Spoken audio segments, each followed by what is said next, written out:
Work பண்ணிகிட்டு இருக்க job உங்களுக்கு பிடிக்காம வேறு ஒரு ஜாபுக்கு ஷிஃப்ட் ஆகணும்னு நினச்சிங்கன்னா, இல்லை இப்போ நீ ஒர்க் பண்ணிகிட்டு இருக்க ஜாபில் உங்களுக்கு சேலரி கம்மியாக இருக்குது, இதை விட பெட்டரான ஆப்பர்ச்சுனிட்டிக்காக நான் இன்னொரு ஜாபுக்கு போகலான்னு சொல்லிட்டு ஷிஃப்ட் பண்ணுற ஐடியாவில் இருந்தீங்கன்னா இந்த வீடியோ உங்களுக்கு தான்.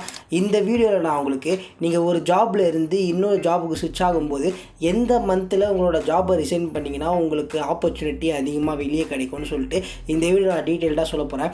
சுருக்கமாக இந்த வீடியோவில் எந்தெந்த மந்திலலாம் உங்களுக்கு வந்துட்டு ஆப்பர்ச்சுனிட்டி அதிகமாக இருக்கும், அதிகமாக ஹையரிங் ப்ராசஸ் நடக்கும்னு சொல்லிட்டு தெளிவாக சொல்கிறேன். ஸோ அதுக்கேற்ற மாதிரி உங்களோட பிளானை நீங்கள் வச்சுக்கோங்க. ஸோ நீங்கள் டிசைன் பண்ணுறதா இருந்தால் அந்த பர்டிகுலர் மந்த்துக்கு முன்னாடியே பண்ணிங்கன்னா உங்களுக்கான ஆப்பர்ச்சுனிட்டி அதிகமாக கிடைக்கும். ஸோ ஸ்டார்ட் பண்ணலாம்.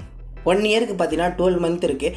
அந்த 12 மந்த்தை நான் வந்து 4 குவார்ட்டர்ஸாக பிரிச்சுக்கிறேன். ஃபஸ்ட்டு குவார்ட்டரில் பார்த்தீங்கன்னா ஜனவரி, பிப்ரவரி, மார்ச். செகண்ட் குவார்ட்டரில் ஏப்ரல், மே, ஜூன். தேர்ட் குவார்ட்டரில் ஜூலை, ஆகஸ்ட், செப்டம்பர். ஃபோர்த்து குவார்ட்டரில் அக்டோபர், நவம்பர், டிசம்பர்னு சொல்லிட்டு இப்படி 4 குவார்ட்டர்ஸாக 1 இயரை வந்து நான் ஸ்ப்ளிட் பண்ணிக்கிறேன். ஸோ ஃபஸ்ட்டு குவார்ட்டர் பார்த்தீங்கன்னா ஜனவரி, பிப்ரவரி, மார்ச்.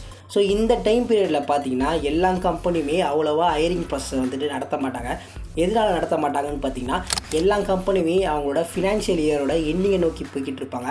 அதனால் அவங்க வச்சுருந்த பட்ஜெட் பார்த்திங்கன்னா மேக்ஸிமம் வந்துட்டு காலியாக இருக்கும். அதனாலேயே பார்த்திங்கன்னா அவங்க நிறைய ஹையரிங் ப்ராசஸ் வந்துட்டு இந்த டைம் பீரியடில் வந்து நடத்த மாட்டாங்க.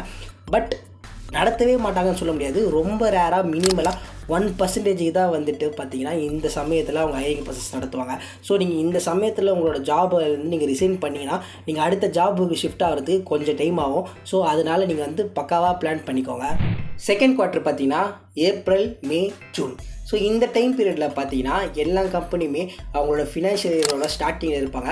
மோஸ்ட்லி இந்தந்த ரோலுக்கு இவ்வளோ பட்ஜெட்னு சொல்லிட்டு எல்லாத்தையுமே அவங்க ஃபிக்ஸ் பண்ணி வச்சுருப்பாங்க. ஸோ இந்த டைமில் தான் பார்த்தீங்கன்னா எல்லா கம்பெனியுமே ஆக்டிவாக ரெக்ரூட்மெண்ட் ப்ராசஸில் வந்துட்டு ஈடுபடுவாங்க. ஸோ ஏன்னா அவங்களுக்கு வந்துட்டு தெரிஞ்சிடும் இந்தந்த ரோலுக்கு இவ்வளோ தான் பட்ஜெட் இருக்குதுன்னு சொல்லிட்டு அதுக்கேற்ற மாதிரியான கேண்டிடேட்டை வந்து அவங்க செலக்ட் பண்ணுறதுக்காக இந்த டைம் பீரியடில் தான் வந்துட்டு எல்லா கம்பெனியுமே ஆக்டிவாக ஹையரிங் ப்ராசஸில் இருப்பாங்க. ஸோ இந்த நீங்கள் வந்து பார்த்திங்கன்னா ஒரு மார்ச் அந்த மந்த் அப்போ நீங்கள் வந்து ரிசைன்மெண்ட் பண்ணிங்கன்னா ஏப்ரல், மே, ஜூன்னு சொல்லிட்டு உங்களுக்கு 3 மாதம் இருக்கும். 3 மாதமே பீக்கில் இருக்கும். ஸோ அதனால் பார்த்திங்கன்னா இந்த 3 மாதத்தில் நீங்கள் வந்து ஈஸியாக வந்துட்டு இன்னொரு ஜாபில் வந்து ஃபைன் பண்ணிக்கலாம். ஸோ அதனால் பார்த்திங்கன்னா நீங்கள் இதுக்கேற்ற மாதிரி பிளான் பண்ணிக்கலாம். ஏன்னா இந்த பர்டிகுலர் 3 மந்த்ஸ் தான் பீக்கான 3 மந்த்ஸ்னு சொல்லுவாங்க. இந்த டைமில் தான் நிறைய ஐடி கம்பெனியில் ரெக்ரூட்மெண்ட் ப்ராசஸ் ஈஸியாக நடக்கும். ஈஸியாகவும் நீங்கள் வந்துட்டு எல்லா கம்பெனிலுமே ப்ளேஸ் ஆகலாம். தேர்ட் குவார்ட்டர் பார்த்தீங்கன்னா ஜூலை, ஆகஸ்ட், செப்டம்பர். ஸோ இந்த டைம் ஃப்ரேமில் பார்த்தீங்கன்னா ரெக்ரூட்மெண்ட் ப்ராசஸ்ங்கிறது நடக்கும். பட் இந்த டைம் பார்த்தீங்கன்னா நிறைய ஃப்ரெஷர்ஸ் அண்ட் ஃபீமேல் எம்ப்ளாயிஸ் தான் வந்துட்டு ப்ரிஃபர் பண்ணுவாங்க மோர் தட் எக்ஸ்பீரியன்ஸ் கேண்டிடேட்டை பதிலாக. எதனாலனா ஒவ்வொரு வருஷமும் அந்த கம்பெனிக்குன்னு சில தனிப்பட்ட கோல்ஸ் இருக்கும். நம்ம ஒவ்வொரு வருஷமும் இவ்வளோ ஃப்ரெஷர்ஸ் ஹையர் பண்ணணும், இவ்வளோ ஃபீமேல் ஸ்டாஃப் வந்து நம்ம ஹையர் பண்ணணும்னு சொல்லிட்டு ஒரு தனிப்பட்ட கோல் இருக்கும். அது மட்டும் இல்லாமல் எல்லா காலேஜ் ஸ்டூடெண்ட்டுமே இந்த டைம் பீரியடில் தான் வந்துட்டு பாஸ் அவுட் ஆகி வருவாங்க. ஸோ அதனால் பார்த்தீங்கன்னா மோஸ்ட்லி வந்துட்டு ஃப்ரெஷர்ஸ் தான் அவங்க நிறைய கான்சன்ட்ரேட் பண்ணி ரெக்ரூட்மெண்ட் பண்ணுவாங்க. பட் எக்ஸ்பீரியன்ஸ் கேண்டிடேட் தான் ஃபுல்லாகவே ஒதுக்கிடுவாங்கன்னு சொல்ல முடியாது. நிஜமாகவே நீங்கள் வந்து ஒரு குவாலிட்டியான ஒரு எக்ஸ்பீரியன்ஸ் கேண்டிடேட்டாக இருந்தால் கண்டிப்பாக இந்த டைம் பீரியட்லேயும் உங்களுக்கு வந்து ரெக்ரூட் ஆகிறதுக்கான வாய்ப்பு நிறையவே இருக்குது. ஸோ இந்த மந்த்தும் பார்த்தீங்கன்னா ஒரு ஆவரேஜான மந்த்துன்னு சொல்லலாம்.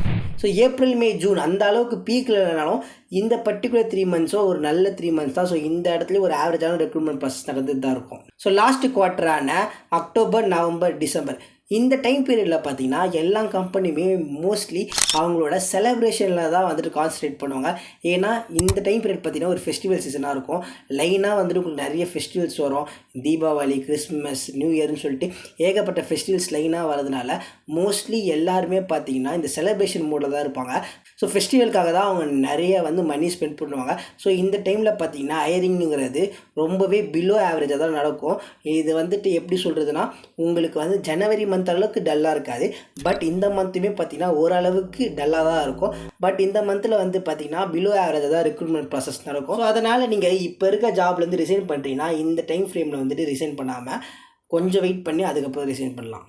ஓகே, இப்போ வந்துட்டு உங்களுக்கு ஒரு ஐடியா கிடச்சிருக்கோம் எந்த டைம் பீரியடில் நீங்கள் ரிசைன் பண்ணிங்கன்னா நீங்கள் ஈஸியாக ரெக்ரூட்மெண்ட் ஆகலான்னு சொல்லிட்டு.